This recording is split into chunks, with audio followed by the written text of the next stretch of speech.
안녕하세요. 직장인TV의 김 차장입니다. 오늘은 제가 휴가를 내고 서울 시립미술관에 와 있습니다. 이제 좀 유행이라고 해야 되나? 붐이 약간 꺼져가는 데이비드 호크니의 전시장을 찾아왔는데요. 뭐 아침 10시에 딱 왔는데도 벌써 사람들이 줄을 서 있고 줄 서서 들어가는 모습, 그리고 안에서도 굉장히 미술관이 혼잡했어요.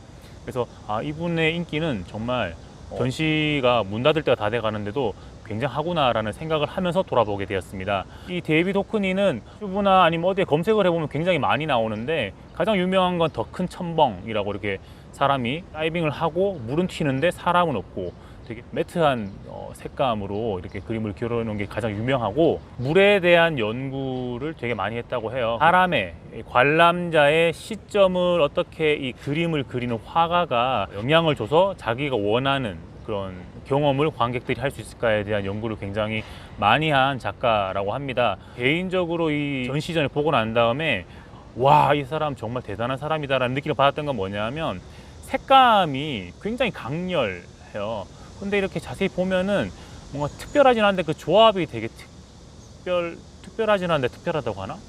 이 데이비드 호크니의 전시전을 보면서 이분이 제 시점을 어떻게 조정하려고 하는지, 그리고 이 사람이 조정하려고 하는 그 시점에 가면 그림이 어떻게 보이는지를 되게 신경 쓰면서 한번 들어가 봤거든요. 근데 되게 좋았어요. 더 큰 첨벙이 가장 유명하긴 하지만 그 그림은 실제로 봐서 그 색감을 느꼈다라는 게 되게 좋았고, 제가 가장 인상을 많이 받았던 부분은 그분의 작업실을 그려놓은 그림이 하나가 있고, 그분이 멕시코에 무슨 전시회를 갈 때 호텔에 들리게 되었는데, 그 호텔의 중원, 객실이 삥 둘러싸고 있는 그 가운데 정원을 그려놓은 그림, 약간 파노라마적으로 그려놓은 그 그림이 되게 좋았고, 더 큰 그랜드 캐년이라는 그림이 있었는데, 와, 이 그림은 정말 압도당했습니다. 그림 사이즈가 2m, 7m라고 하는데 그 그림을 구성하고 있는 캔버스의 시점이 다 달라요. 그러니까 되게 신기한 오묘한 느낌을 받았습니다.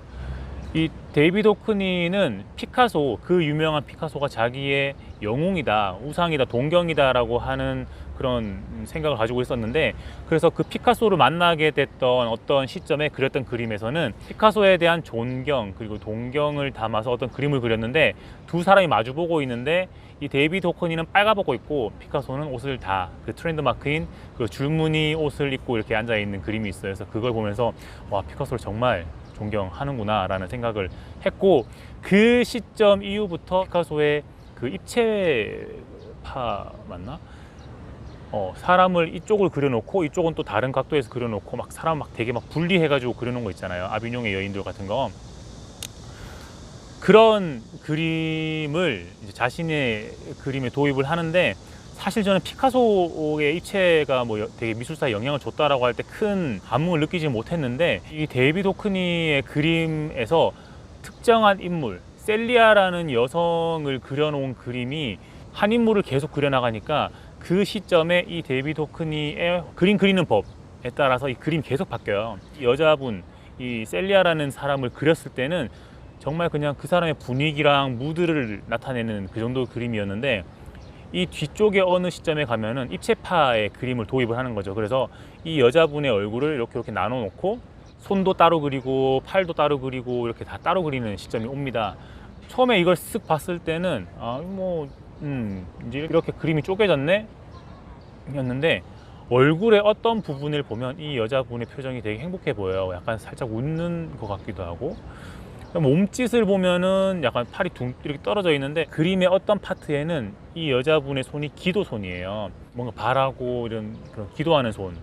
근데 그 손을 보고 난 다음에 다시 그 얼굴을 보니까 이게 행복해서 웃는 그림이라기보다는 약간 고민이 있는 그런 느낌? 이게 입체파, 그림을 입체파식으로 그리게 되면은 이런 연출도 가능하구나라는 거를 제가 느꼈죠. 미술 공부나 이런 데서 뭐 입체파가 엄청 영향을 줬고 저쪽 그렇게 이야기를 하면 그게 크게 와닿진 않았거든요. 그런데 이번에 이 셀리아라는 여성을 그렸던 여러 방식들 중에 입체파로 다시점으로 그려놓은 그 그림을 보고서는 한 번에 한 그림에서 이런 다양한 느낌을 느끼게 할 수 있는 기법이 이 입체파의 그림이구나라는 걸 느꼈고, 그리고 이 데이비드 호크니가 되게 신기한 건 되게 대단한 건 뭐냐면, 전시가 다 끝나고 난 다음에 보니까 이분이 83세예요. 완전 할아버지인데, 이분은 자기가 이제 현존하는 가장 비싼 작가인데 계속 뭔가를 계속 배워요. 그냥 자기 그림만 팔아도 먹고 살아도 할 텐데, 포토샵도 배우고 디지털 카메라도 배우고 해서 그 세계의 전시관의 가장 마지막 작품을 보면은 자신의 그 작업실에서 사진을 찍고 자신이 그렸던 여러 가지 작품들을 다 찍은 다음에 그걸 다 합성을 해가지고 커다란 그림을 만들어 놓습니다. 그래서 이걸 보면서 이분은 정말 늙지 않는 사람이구나. 피카소도 자신의 예술에 대한 그 열정을 가지고 늙지 않는 작가라는 닉네임이 있었다고 하는데, 이분도 역시 마찬가지였던 것 같아요. 이번 전시에서 가장 좋았던 건 더 큰 그랜드 캐년이었는데, 더 큰 그랜드 캐년은 정말 큰 작품이죠. 2m, 7m 짜리의 작품이고 캔버스 여러 개를 쳐놓고 그림을 그려놓으셨던데, 해설을 들어보니까 다 시점 기법이라고 해요.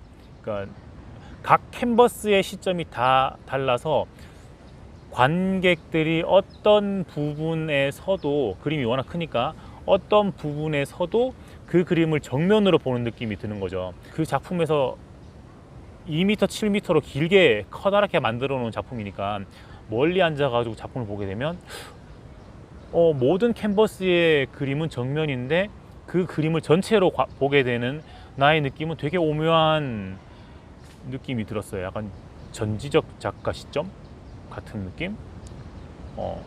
어디를 봐도 내가 정면을 보고 있는데 나는 한 번에 그 그림이 다 보이는 거예요. 그래서 되게 특이한 경험을 한 것 같다라는 생각이 됐고, 이분이 되게 고민했던 게 시점에 대해서 굉장히 고민을 했다고 하는데, 그 고민의 결과가 역원근법이라고 해요.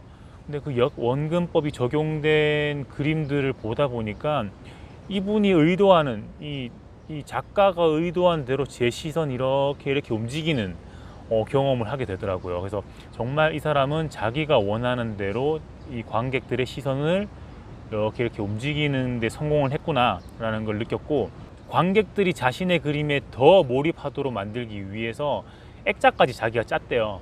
액자를 실제로 짜서 그 그림하고 그 그림을 둘러싸고 있는 액자 틀이 다시 하나의 작품이 되는 식으로 만들었더라고요. 근데 그렇게 해놓으니까 제가 더 그 작품에 몰입을 하게 되는 경험을 했었어요. 그 부분을 어떤 특정 부분을 더 보게 되고, 액자의 틀을 따라서 눈으로 움직이다 보니까 그쪽 끝에는 또 다른 색감이 위치하고 있고, 의자의 발끝이 액자 밖으로 나와 있다거나 하는 그런 연출들을 보면서 정말 이분은 아티스트구나.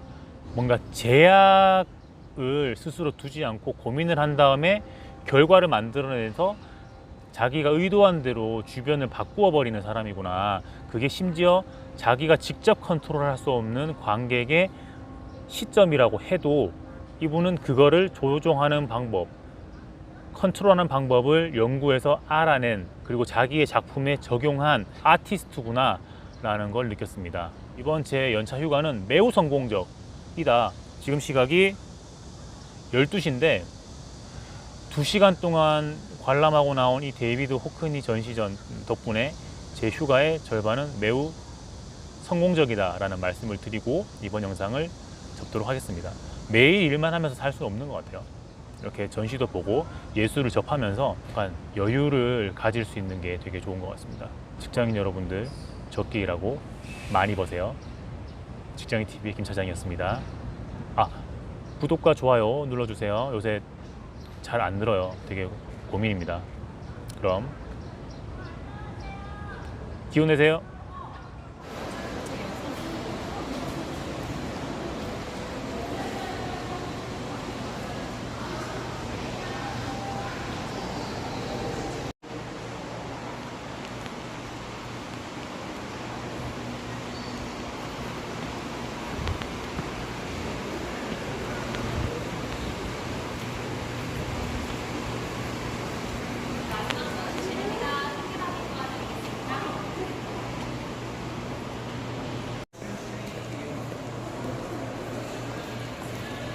감사합니다.